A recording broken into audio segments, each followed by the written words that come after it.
Batman has a lot of great movies. He's got a lot of great shows and episodes in those shows. He's got a lot of great comics. But one movie that's not talked about enough, Batman Mask of the Phantasm. It's this shit got me stuttering my words. This movie is so underrated, not talked about enough in my opinion.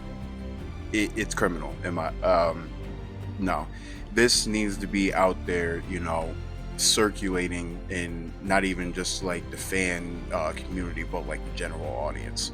This movie is definitely something else. I wish I could show you clips from the film, but I tried to do that in another video, but I had to take it down because Warner Brothers hit me with the fucking strike, hit me with the smackdown.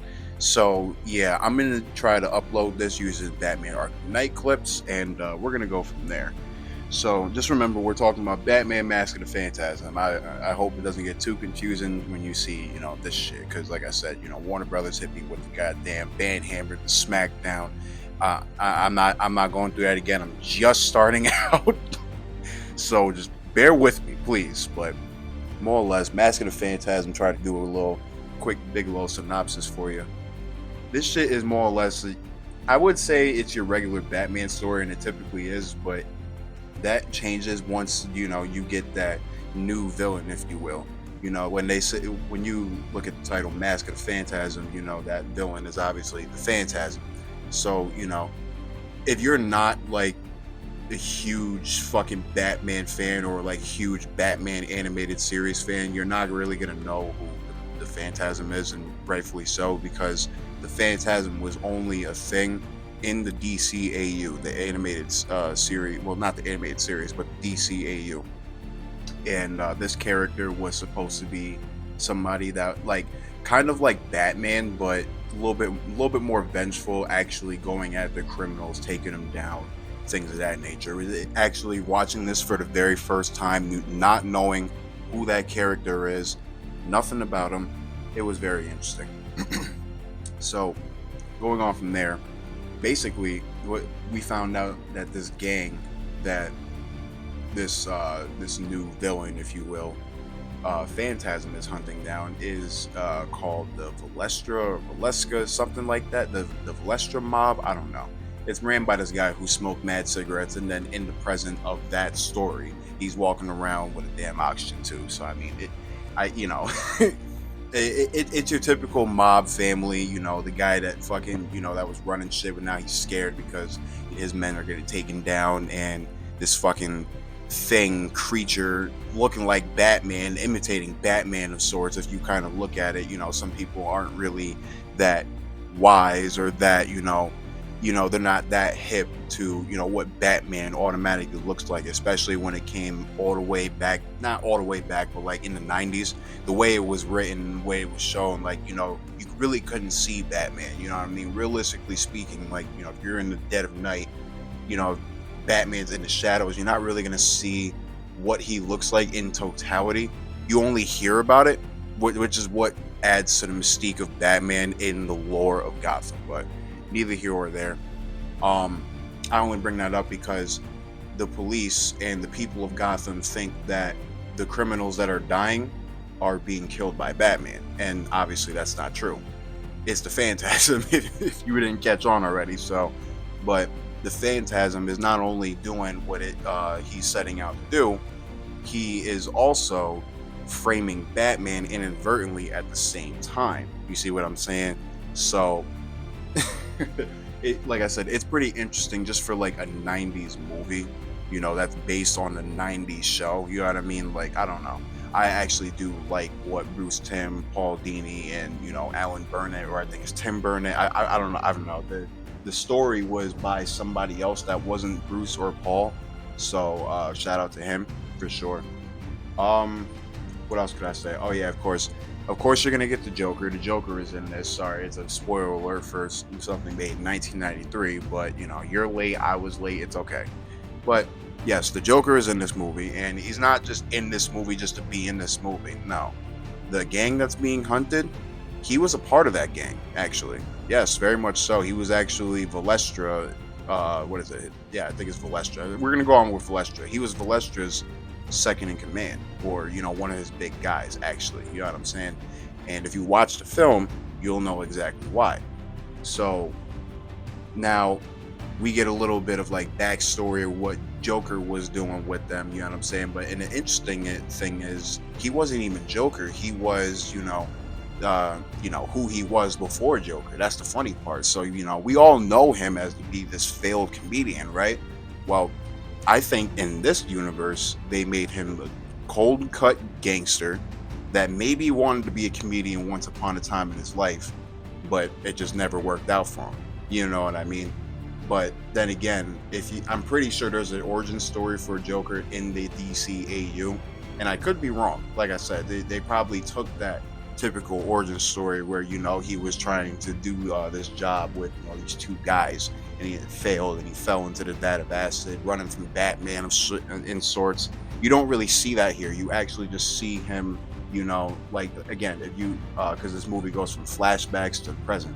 In the few flashbacks, you will actually see him. You know what I mean? And it'll go back to the present.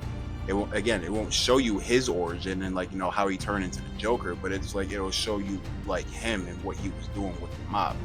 And again, that to me that was kind of interesting because I've never seen Joker, in that type of role before. If you ask me, besides Jack Nicholson, Jack Nicholson's Joker was the only Joker that felt anything remotely close to a gangster, in my opinion. So with that being said, when I saw this, I immediately got Jack Nicholson vibes, and I was just pretty much like, my only takeaway was I wish DC would kind of go back to this because everybody thinks Batman went off the rails a little bit. I think Joker went off the rails, and I feel like if we rope him back into being this gangster but clown prince of crime at the same time, you know what I mean? I don't know. I feel like that would just work better in my opinion, but that's just me. At the end of the day, everybody's got their own opinions, everybody's got their own outlooks. What else do I have to? Oh yes. So also in this movie, there's another important factor in this movie. Bruce's love interest is also in this movie. Now, some of you were thinking Selena Kyle, Catwoman. You'd be wrong. To those of you who didn't watch this movie, some of you were thinking Talia. You're also wrong. It's neither of them. Some of you probably thought Wonder Woman. I don't know why, but no, it's not. It's this one woman named Andrea Beaumont. Andrea Beaumont isn't necessarily like this big staple in the Batman lore or like anybody prominent in Gotham. I mean, she is related to like some guy that is pretty rich, but like he's not.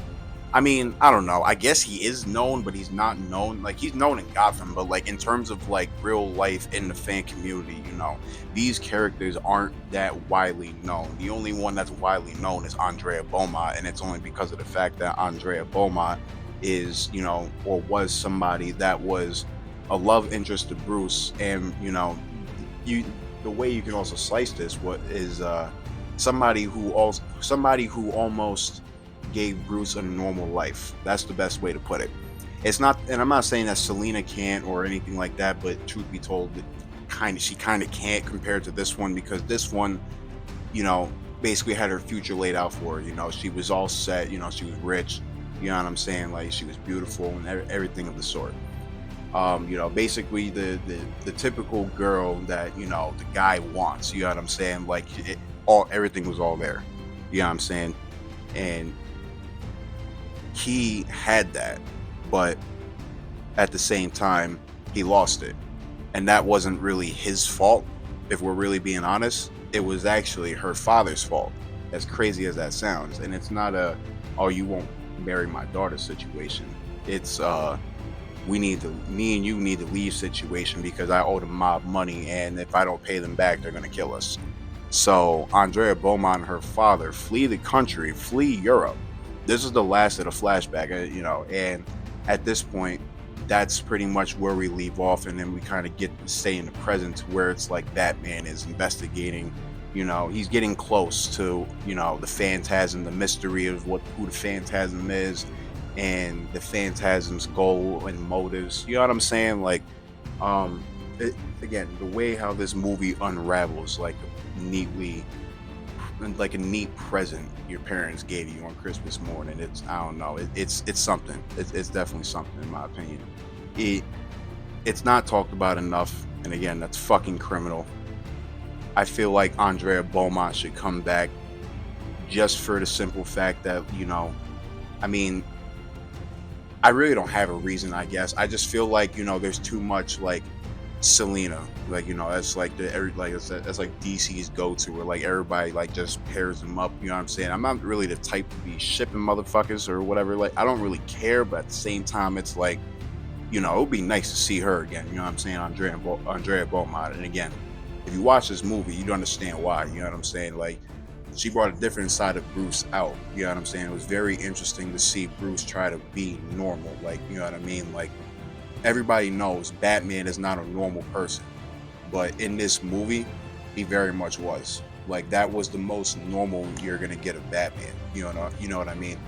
And it's not talked about enough. And by the end of this movie, you'll kind of see why he is the way he is, especially with people, and like not with women, but it's like it's with people in general, because everybody he loves, besides the people he actually works hard to keep, safe, like Alfred, everybody he loves ends up getting hurt or affected by something to do with crime. Not even just to do with him, but something to do with crime. And that's why he does what he does. It adds to the point, or it adds to, his mission. You know what I'm saying? Like the it's so hard to explain without like actually spoiling it. I kind of just want y'all to watch for yourselves. But the way I see it, most of these movies, especially Batman, so like most of these Batman movies, you can just take away that, you know, some of the things that happen to him, you know, make him the way he is. That's a very fair argument to make. You know what I'm saying? I mean, not for nothing, but how many of you would go through what he goes through and walk away with a straight face? You know what I'm saying? Like, you could sit down right now, play the games, or watch his movies and be like, yeah, no, I could do that easily. But at the same time, like, actually doing this shit is a different story. And then again, keeping a sane mentality, all in, like, you really got to think about that. Could you really handle being Batman for a night? You know what I mean? And then again, walking away unscathed physically and mentally. You know what I mean? Like, it's more than just like walking away unscathed physically. Like, we all know we wouldn't do that, but like, the after effect, the toll it would take on our mentality. You know what I'm saying? That's something to actually question. And like, yeah, people in like Bruce's circle question that for him, but it's like, it's not talked about enough, and it's not, that's not focused on enough. You know what I mean? Like, a lot, I've been seeing some, like, to go off a tangent a little bit, I've been seeing something a little bit on TikTok that the villains actually know who he is. Like Two-Face, obviously, I mean, it's his best friend, but still, like, it's kind of jarring to know that there's Two-Face, Joker, Penguin, the Riddler, Poison Ivy, and they were pretty much, the way it was broken down, it was like, yeah, we know who he is, but we're not revealing that shit because, if you reveal that identity, you take away the people he loves. You have a Batman that has nothing. You take that hero out of him. You know what I'm saying? And it's like, it's so on the nose, it's so meta, but at the same time, I could see it. I could see them being that scared to just reveal his identity because that motherfucker would go on a killing spree if, his identity was revealed and then his people got hurt. And then, like Alfred, you know what I mean? Like, people are not understanding, like, if you take away everything that a man has, you leave him with nothing, then what does he have left to lose? And that really never has been done for Batman in that type of way. You know what I'm saying? Like, a lot of you can make the argument that he's not, a good hero because of the fact that he just don't kill, but it's a simple fact that that's what keeps him grounded. You know what I mean? Y'all don't understand the fact that once he does start killing, there is no turning back.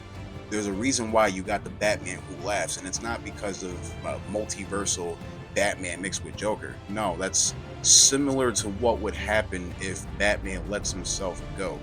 The only thing that made him what made him that was like that whole Joker shit, that the Joker, what is it, that the Joker breath, that's how I'm fucking call it. And the motherfucker died, breathed out some fucking toxin, Batman inhaled it, and then turned into the Joker. You know what I mean? Like, that's really what made him him. But at the same time, you know like, you made him watch somebody die. You know what I'm saying? Like, on top of that, like it was essentially what he went like it was essentially what happened to him when he was a kid, and on top of that, the kid died.